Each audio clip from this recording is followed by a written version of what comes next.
헌법재판소가 이번 주 검찰 직접 수사권 제한, 이른바 검수완박의 위헌 여부를 가리기 위한 공개 변론을 엽니다.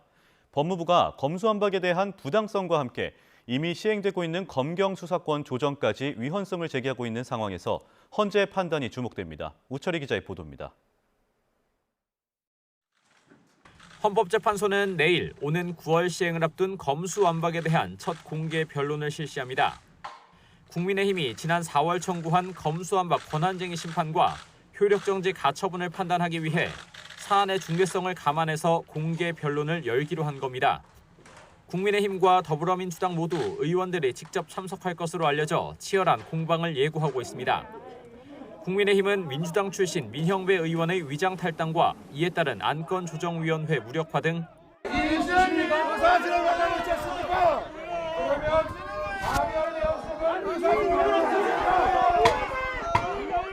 헌법상 국회의원의 고유 권한인 법안 심의 표결권이 무력화돼 검수완박이 위헌이라는 입장입니다.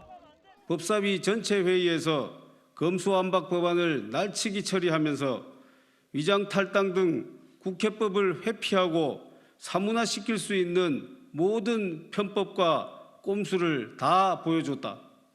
반면 민주당은 검찰의 민주적 통제를 위해 국회법이 정한 절차를 따랐을 뿐이라고 반박하고 있습니다.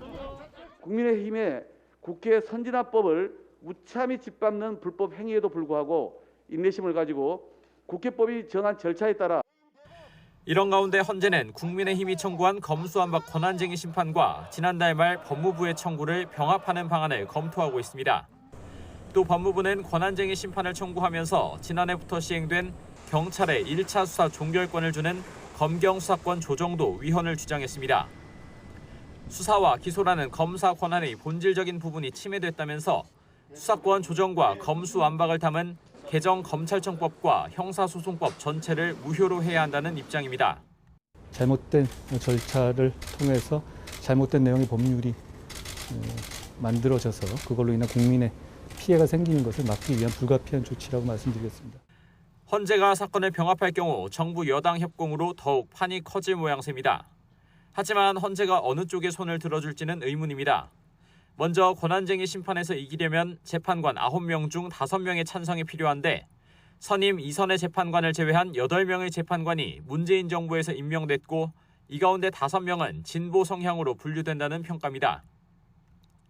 또 앞서 고위공직자 범죄수사처법 헌법소원 심판 당시 헌재는 헌법에 수사기소 주체에 직접적인 규정이 없다면서 입법자의 결정을 존중해야 한다는 판단을 내리기도 했습니다. 검수완박 위헌 여부를 따질 이번 공개 변론은 향후 헌재 결정을 가늠해 볼 수 있는 계기가 될 전망입니다. YTN 우철입니다.